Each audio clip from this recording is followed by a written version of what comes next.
লিভারের হাতল টেনে কারো কেটে গেছে ২৬ বছর, কারো বা তার থেকেও বেশি। নাওয়া খাওয়া ভুলে একটানা ৮ ঘন্টা ট্রেন নিয়ে যেতে হয় তাদের, কারণ ট্রেনের চালকরা সময় ট্রেন ছাড়া আর গন্তব্যে পৌঁছানো এর মধ্যেই আটকে ছিল তাদের জীবন। আর তাদেরকেই এই প্রথম সম্মান জানালো ভারতীয় রেল, তাও আবার হাওড়া ডিভিশন।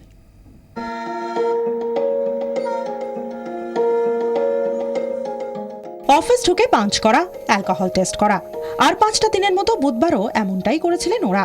কিন্তু বুধবারের সঙ্গে অন্য দিনের একটু ফারাক। অন্যদিন সই করে ছুটতে হয় ট্রেন চালাতে, কিন্তু এদিন ওদের জন্য আয়োজন করা হয়েছিল ওয়ার্কশপ। না, কোনো প্রশিক্ষণ দিতে নয়, ওদের বোঝাতে যে ওরা ভারতীয় রেলের সম্পদ। इसमें जो हमको मिला इससे हमको बहुत आगे के लिए हो सकता है, और कुछ मिल जाए हमको, या इससे हमको प्रोत्साहन भी मिल सकता है। इससे प्रोत्साहन मिल रहा है। हाँ, 14 বছরে যাতে প্রথম দেখছি এরকম সম্মানিত করা হচ্ছে, এটা নিজেকে খুব গর্বিত বলেই মনে হচ্ছে। এতেই শেষ নয়, চালকের পরিবারের লোকেরাও যাতে জানতে পারেন কাজের গুরুত্ব, সেজন্য রীতিমতো বাড়ি গিয়েও পরিবারের লোকেদের সঙ্গে দেখা করলেন রেলের বড় কর্তারা। সেফটি তখনই মেনটেন করতে পারবে যদি তারা মেন্টালি সেফ থাকে। ফ্যামিলির সঙ্গে যদি আমার সুন্দর রিলেশন থাকে, যদি আমি সঠিকভাবে চিন্তামুক্তভাবে ডিউটি করতে পারি, তবেই আমি সঠিকভাবে সেফলি গাড়ি চালাতে পারবো। आज ही आए हुए हैं आपके पास बात करने के लिए, इनके साहब आए हुए हैं, कैसा लग रहा है आपको? अच्छा लग रहा है। क्यों? कभी नहीं आता है कोई हम लोग के पास, अभी साहब आए हैं, हम लोग को अच्छा लग रहा है।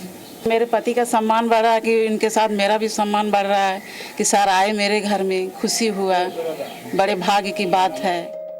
কিন্তু হঠাৎ এই ধরনের ব্যতিক্রমী উদ্যোগ কেন?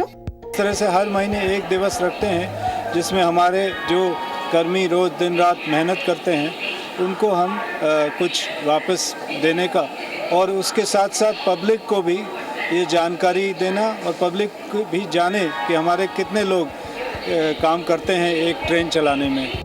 শুধু ট্রেন চালকদের সম্মানিত করে এই উদ্যোগ বন্ধ করতে রাজি নয় রেল কর্তারা। প্রতি মাসে এক একটা বিভাগের কর্মীদের এভাবেই সম্মানিত করতে চায় হাওড়া ডিভিশন। আর গোটা দেশে রেলে এই ধরনের উদ্যোগ এই প্রথম নিল কোনো ডিভিশন। প্রতিদিনই এই হাতল টেনে ওরা গাড়ি চালানো শুরু করেন। আজও হাতলেই হাত রয়েছে, কিন্তু আজ মনটা বড্ড অন্যরকম।